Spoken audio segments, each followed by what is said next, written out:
Rivaldi, Eka, Sandi, Hadi, Supriyanto, Eko Ramdhani, dan Jaya. 7 terpidana kasus pembunuhan Vina dan Eki ini diperiksa Bareskrim Mabes Polri di 2 rutan berbeda di Bandung, Jawa Barat.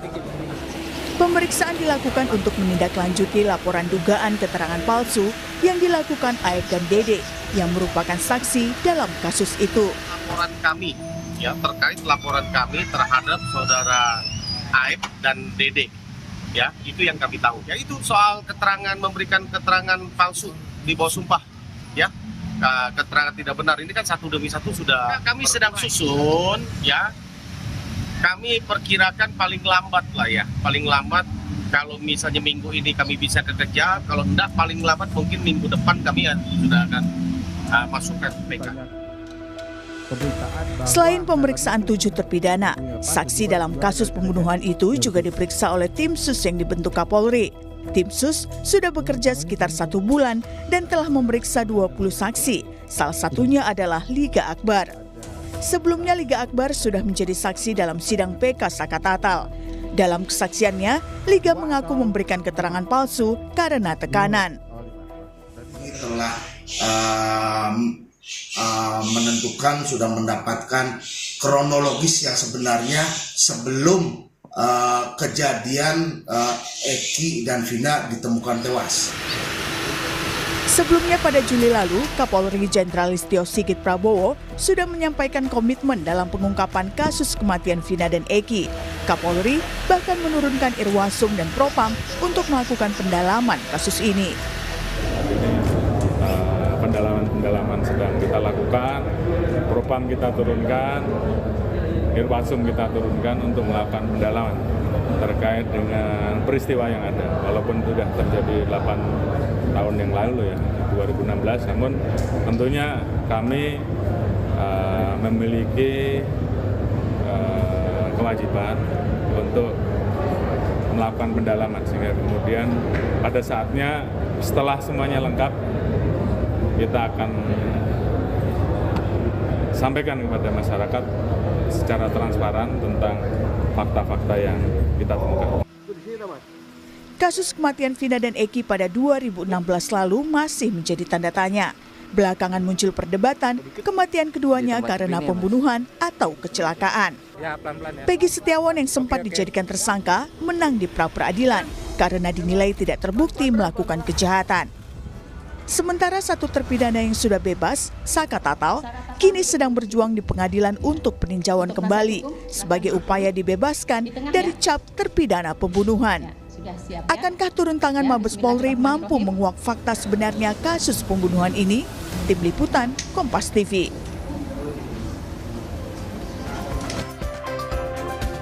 Saudara, kemarin Bareskrim Polri memeriksa 7 terpidana kasus kematian Vina dan Eki. Pemeriksaan dilakukan atas dugaan keterangan palsu saksi Aep dan juga Dede. Tidak hanya itu, saudara, tim sus alias tim khusus bentukan Kapolri juga diklaim tengah mengumpulkan keterangan dari para saksi kasus kematian Vina dan Eki yang terjadi pada tahun 2016 yang lalu.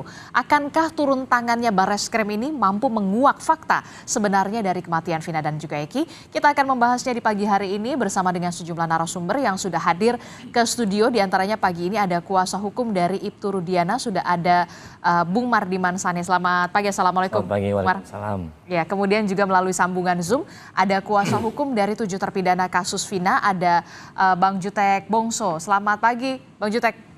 Selamat pagi, Mbak Distian. Ya, kemudian juga ada Kabareskrim Polri 2008 hingga 2009 sudah ada Pak Susno Duaji. Selamat pagi, assalamualaikum Pak Susno.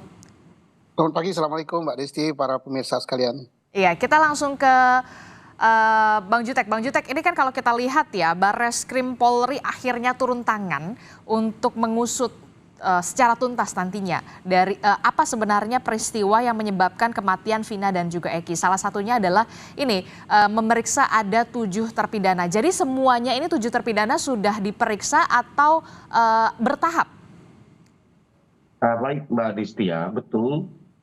Kami beberapa waktu lalu, kurang lebih 3 minggu atau 4 minggu lalu kan kami membuat laporan polisi di Bareskrim terhadap 3 hal, Pak Pasren, Pak Kavi, kemudian Dede dan Aep, dan juga Pak Rudiana.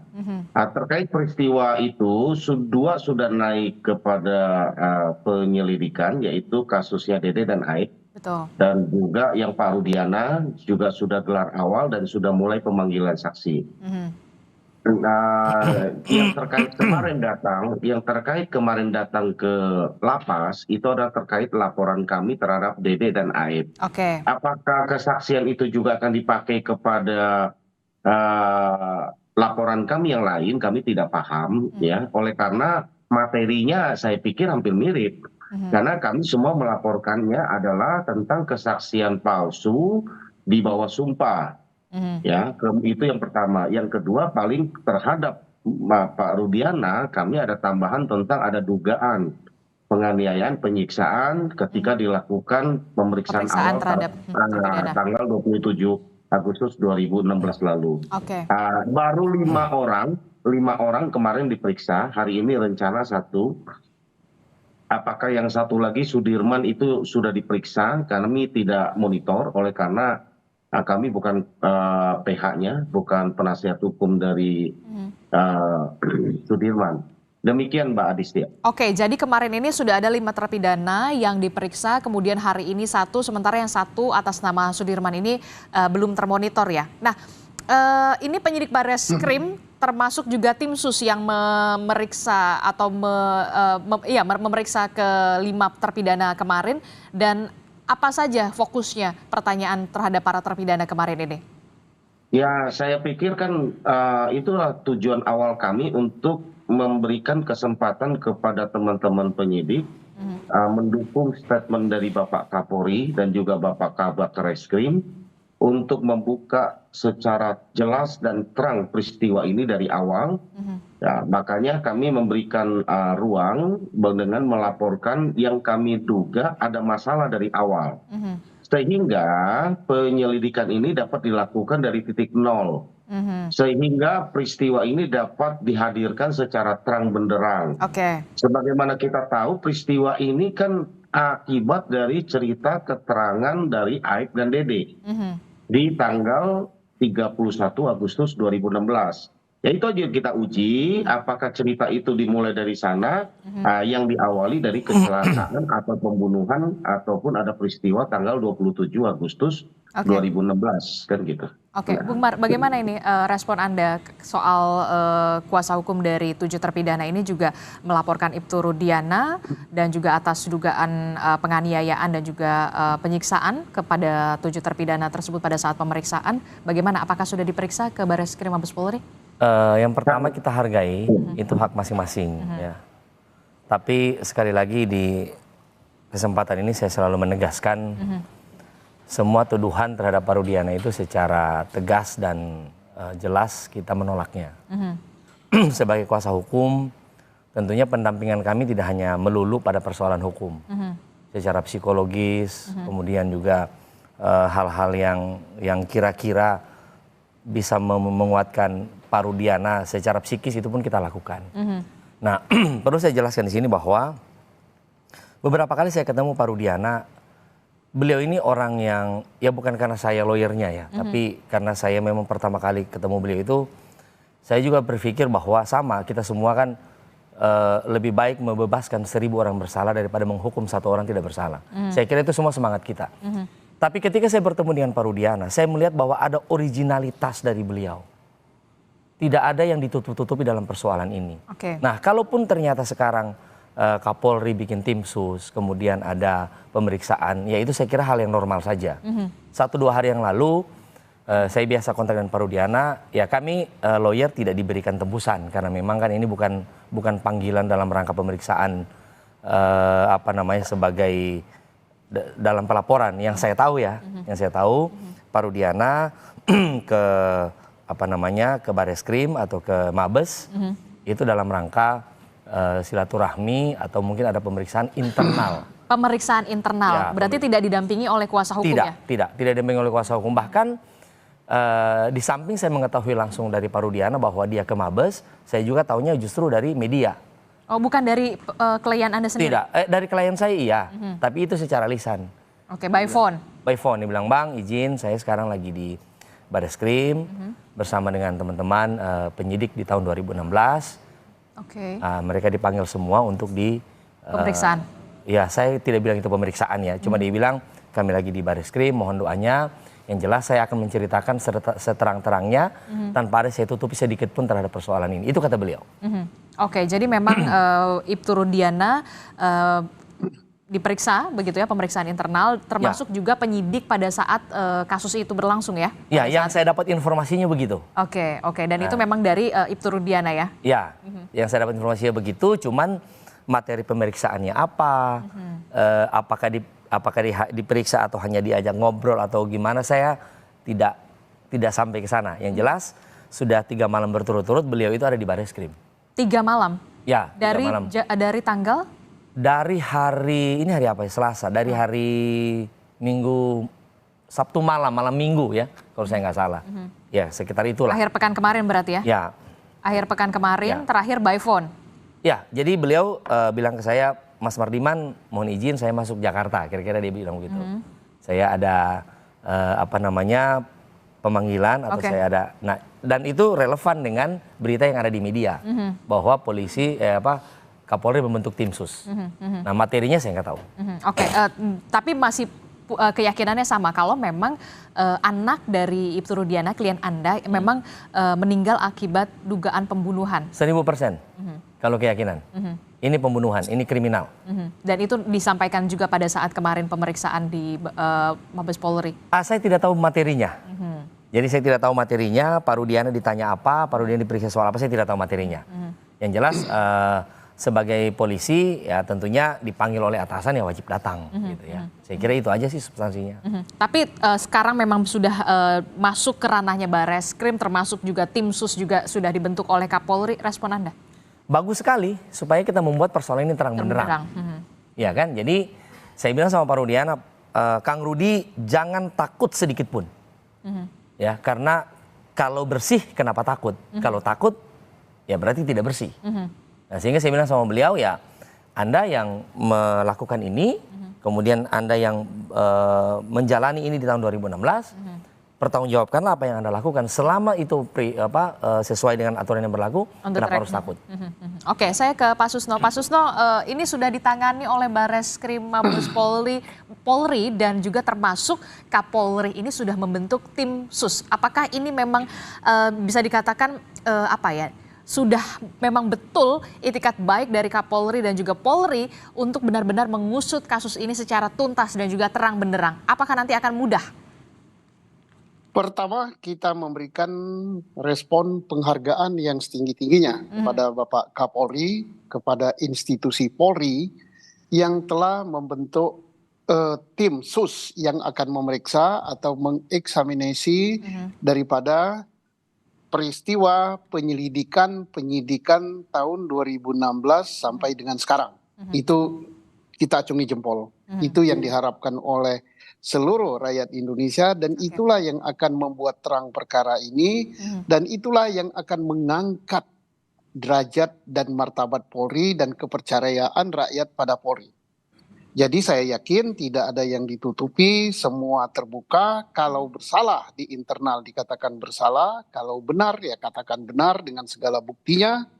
Ini bagus sekali. Yang kedua, kita respon positif dan bagus sekali bahwa laporan daripada pengacara teman-temannya Pak Jutek itu direspon, itu bagus sekali sehingga apa dugaan selama ini kepada institusi Polri dan kepada Pak Rudiana, kepada yang lain-lain akan terungkap. Karena ini bagus sekali. Saya tadi sangat senang dengan pengacara Pak Mardiman mengatakan di selaku pengacara Rudiana bagus ini supaya terang. Kalau tidak bersalah kenapa takut gitu. Nah nantinya ini sumbernya akan terungkap daripada siapa namanya Aep dan Dede. Ya. Tapi kan Aep ini sampai sekarang posisinya belum diketahui keberadaannya, Pak Susno. Saya kira Mabes Polri sudah tahu dan saya yakin dia sudah diperiksa. Hanya mungkin supaya tidak gaduh itu tidak perlu dipublikasi. Dan percayalah tadi ada statement Pak Kapolri, kalau sudah selesai nanti kita akan sampaikan kepada masyarakat. Nah ini luar biasa ini. Dan ini sangat menguntungkan juga untuk Pak Rudiana. Karena Pak Rudiana ya selama ini kan dituduh berbohong, dituduh merekayasa, dituduh segala macam. Nah, benarkah itu? Apakah itu inisiatif dia? Ataukah dia Pak Rudiana menyebut nama tersangka yang kelak kemudian menjadi terpidana?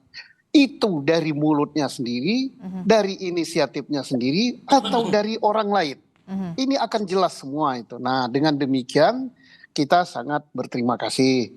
Dan juga ini akan terungkap juga apakah peristiwa ini yang dikatakan Pak Mardiman tadi 1000% pembunuhan atau 1000% kecelakaan lalu lintas atau apa, ini akan terungkap semua. Apalagi ini Pak Kapolri akan menjanjikan ini terbuka, dan saya yakin tim yang dibentuk ini tim yang betul-betul profesional yang akan bekerja dari titik nol. Nah, ada satu yang terkait dengan keterangan bohong ya. Kemarin saya di Cirebon sempat menanyai, bukan di Cirebon, di Bandung.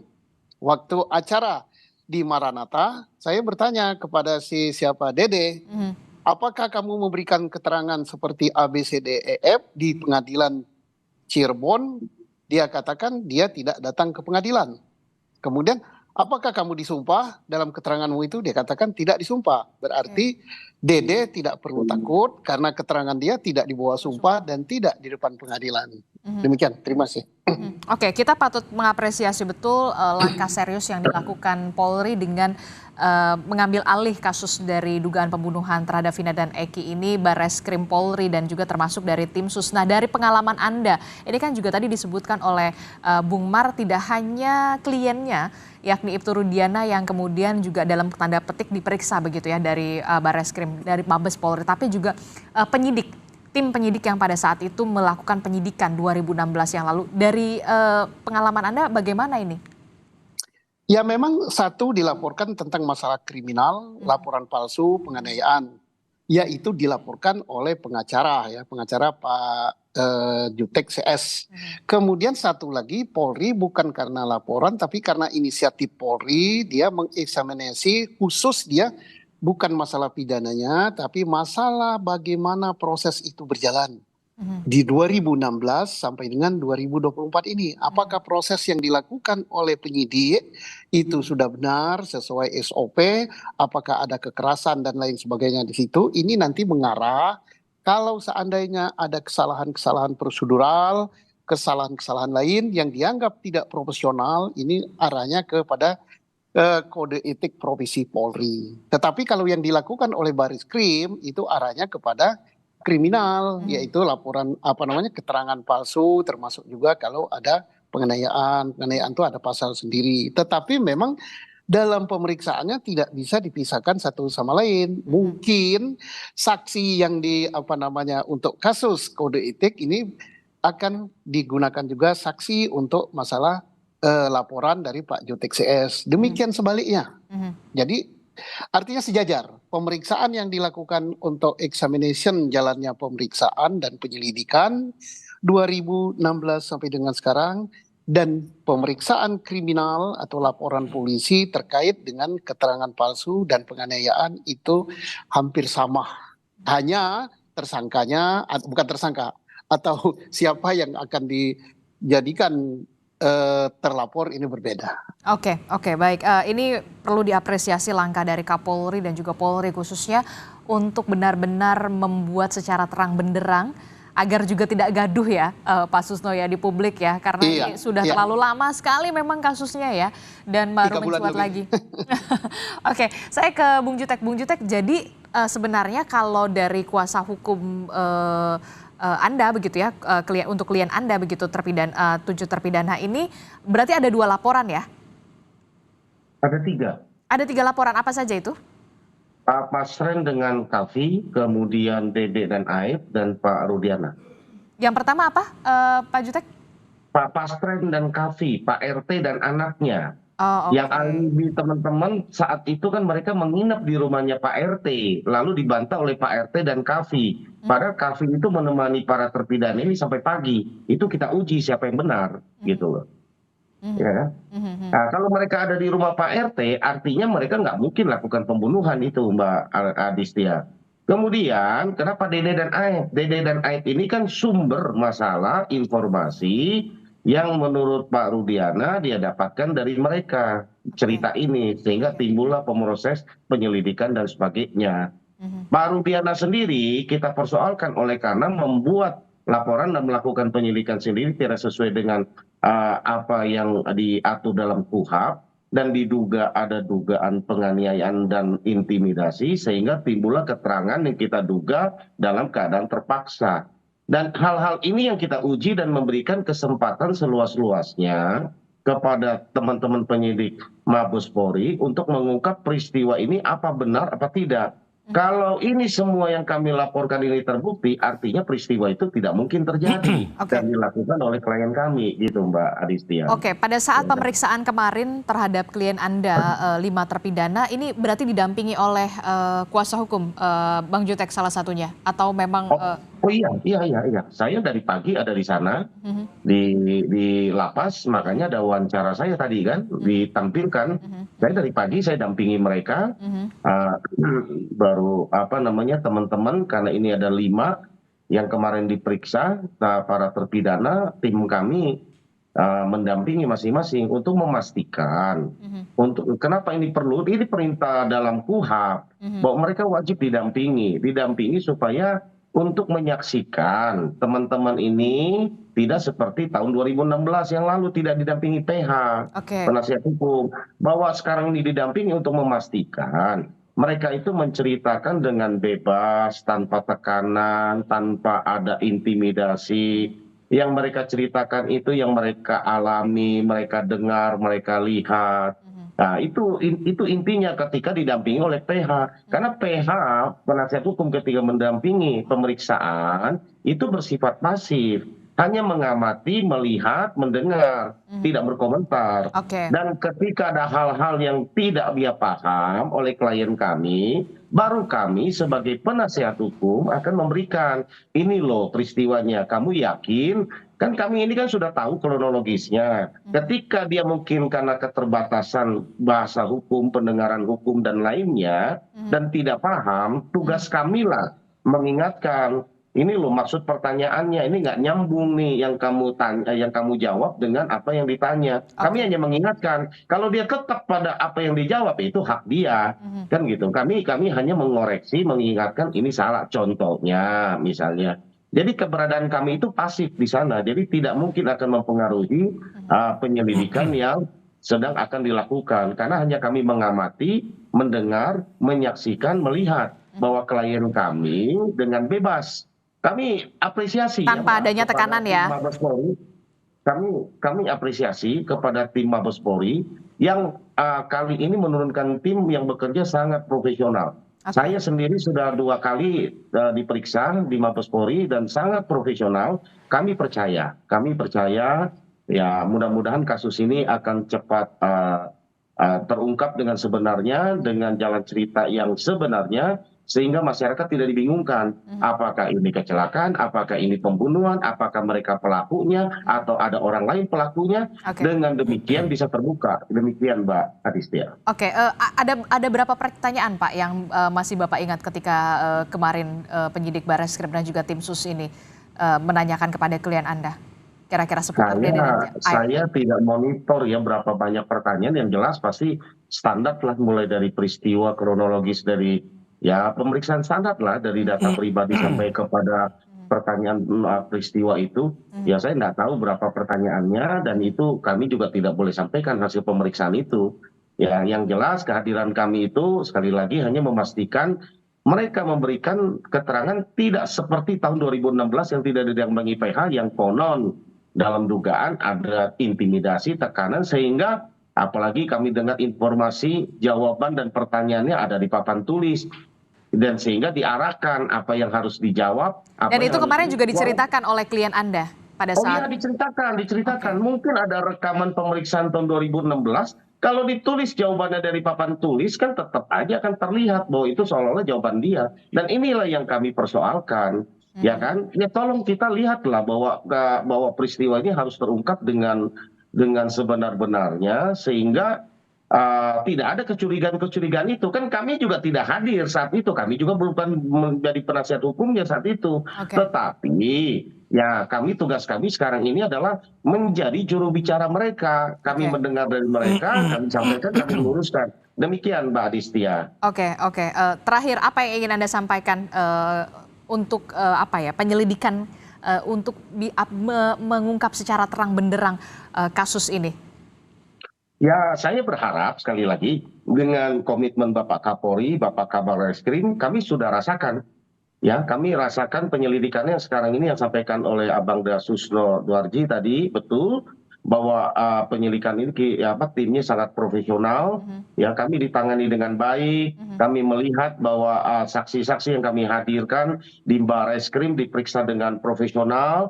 Bahkan sampai subuh, Mbak, kami periksa gitu kan. Ada klien kami saksi, itu digali keterangan dan ada keseriusan. Saya lihat bahwa Mabes Polri ini dan memang lembaga kepolisian kita ini memang luar biasa dan kita sangat percaya bahwa walaupun terjadi kemarin 2016 itu, kalaupun ada hal-hal yang kita persoalkan sekarang, bukan lembaga kalau menurut saya. Ya, ini adalah oknum. Oknum-oknum inilah yang harus kita luruskan supaya lembaga kepolisian yang sudah sangat baik ini tetap tidak terseret dengan peristiwa yang menurut saya sangat sederhana sekali. Ya, sudah kita bincang banyak lah. Kita harapkan bahwa ini segera terbuka sehingga tidak jadi bola liar. Gitu Mbak Adistia, terima kasih. Jadi Anda merasakan betul ada perbedaan ketika ditangani oleh Barreskrim dan juga tim sus yang sudah dibentuk oleh Kapolri ya pada kemarin? Ya, sangat baik. Dan sangat profesional. Saya menyaksikan sendiri ini. Gitu kan, saya saksikan sekali bahwa ini polisi kita memang sangat luar biasa lah buat teman-teman. Baik, terima kasih Bang Jutek telah bergabung bersama kami. Tapi ini yang kemudian menjadi pertanyaan saya, tidak seperti pemeriksaan 2016 yang lalu, bahkan ada papan tulis, jawabannya sudah ada di sana, termasuk ada dugaan intervensi ataupun intimidasi. Bagaimana respon Anda? Jangan dijawab dulu Bung Mar, tetaplah bersama kami di Sapa Indonesia Pagi. Terima kasih Anda masih bersama kami, Saudara, masih membahas soal Barreskrim yang kemudian saat ini mengambil alih dan juga tim sus yang dibentuk oleh Kapolri untuk membuat secara terang benderang dan juga mengusut dugaan pembunuhan Vina dan juga Eki. Masih bersama saya di studio sudah ada kuasa hukum dari Ibtu Rudiana, Bung Mar. Kemudian juga ada Kabarreskrim Polri 2008 hingga 2009, Pak Komjen Purnawirawan Susno Duaji. Dan sayang sekali tadi Pak Jutek harus ini dulu ya, pamit lebih dulu. Tapi ini yang kemudian menarik perhatian saya adalah mengapresiasi langkah Barreskrim Polri termasuk juga tim sus yang profesional begitu. Tidak ada pemeriksaan dalam tekanan, intervensi, bahkan tidak seperti pada tahun 2016 yang lalu pada saat awal mula kasus ini berjalan. Bahkan katanya sudah ada jawabannya di papan tulis. Respon Anda? Ya, itu kan versinya Bang Jutek. Nah, kalau saya sih. Dan juga versinya ini dong, terpidana kliennya. Karena kan kliennya. Iya, diceritakan ke Bang Jutek cerita ya. Jadi gini, tadi Pak Jutek mengatakan bahwa polisi luar biasa. Ya, saya setuju. Tapi ingat, kasus ini sudah inkrah. Iya, dan kita harus hormati. Betul, kita hormati. Dan ada criminal justice system. Jadi bukan hanya polisi. Ini kan sudah inkrah, berarti ada dua lagi di situ. Ada jaksanya, ada hakimnya. Dan ada satu lagi, pengacaranya saat itu.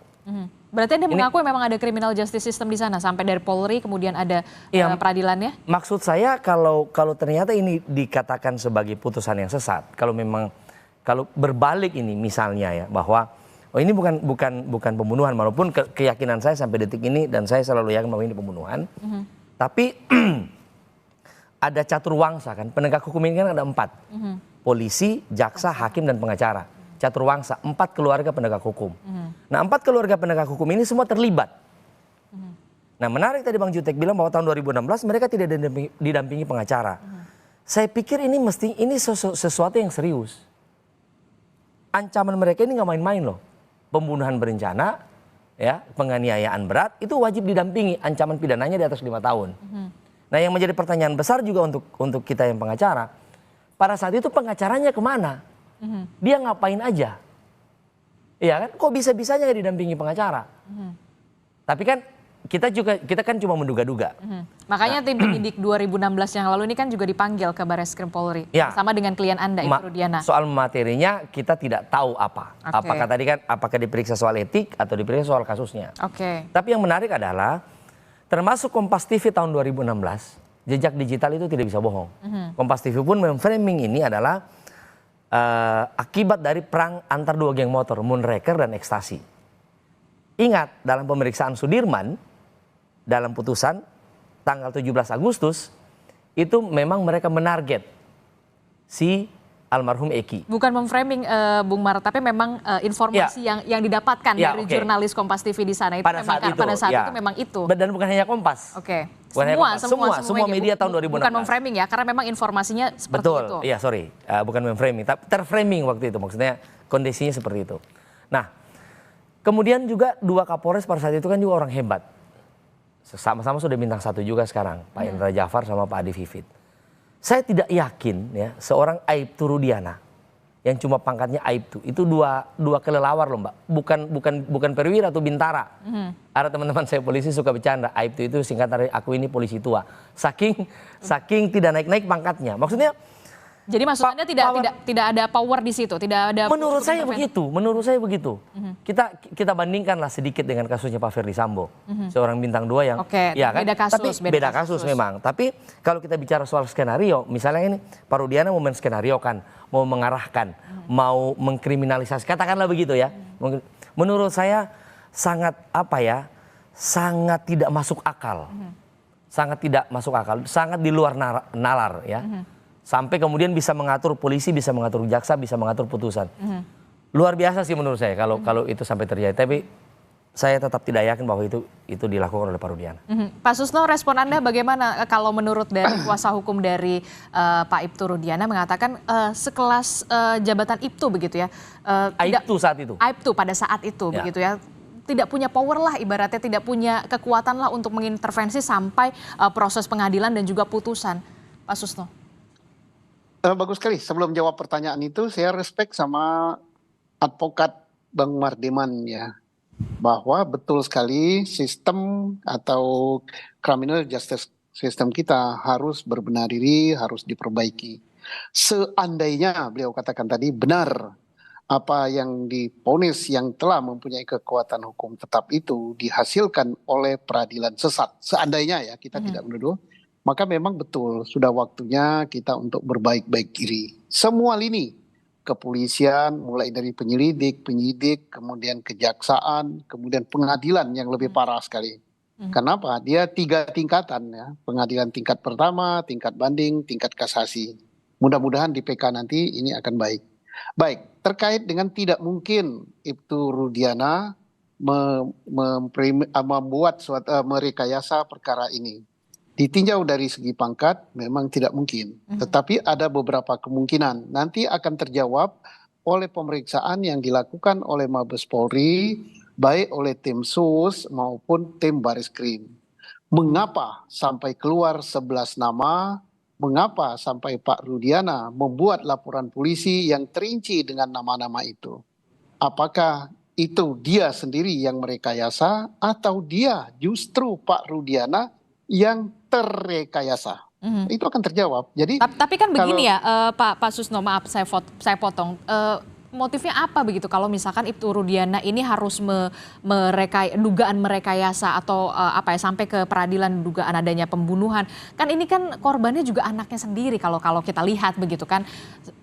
Nggak mungkin kembali begitu. Iya, untuk dalam keadaan normal sangat tidak mungkin kita berduka cita ya.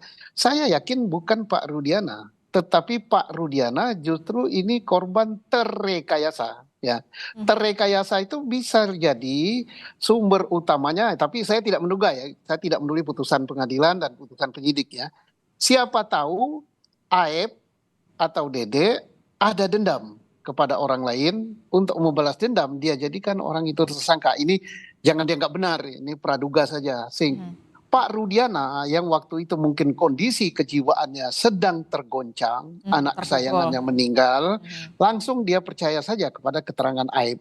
Nah, tapi mohon apa yang saya sampaikan ini bukan penjelasan hasil pemeriksaan. Siapa tahu Nah, makanya berbagai praduga-praduga ini akan terjawab oleh hasil eksaminasi oleh tim khusus dan hasil penyidikan oleh Bareskrim. Nah, yang saya sangat sesalkan, tadi Pak Mardiman tadi udah angkat namanya, ada 2 Kapolres yang waktu itu di Polres Cirebon Kota yang sekarang sudah menjadi jenderal.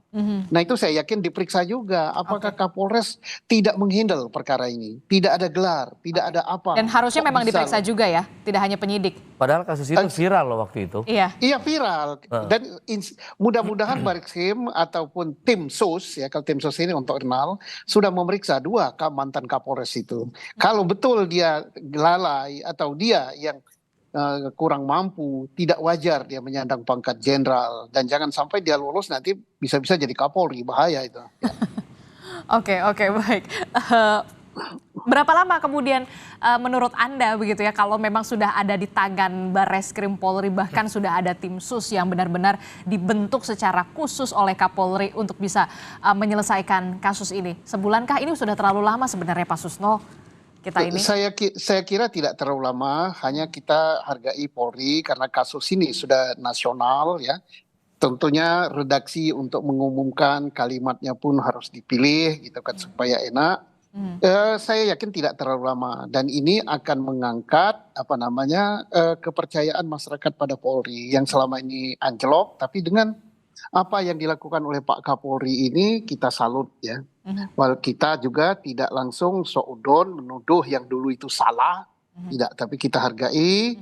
Pertama yang dihargai yang sudah terbukti nyata bahwa tim sekarang profesional, bagus sesuai harapan masyarakat. Yang ngomong bukan saya, itu bagus. Yang dulu apakah tidak profesional, kita tunggu hasil pemeriksaan dari Mabes Polri. Anda meyakini optimis bulan Agustus ini bisa selesai, Pak Susno? Insya Allah minimal kita sudah dapat bocorannya gitu. Oke, berarti ya kita mudah-mudahan sampai dari awal sampai akhir ini kita kawal terus begitu ya kan, sampai bulan Agustus ini mungkin nanti Kapolri juga nanti akan mengumumkan secara langsung, kan kita nggak pernah tahu. Semoga. Gitu. Terakhir, yang ingin Anda sampaikan singkat saja. Yang ingin saya sampaikan, biarlah ini semua berjalan sebagaimana mestinya. Oke.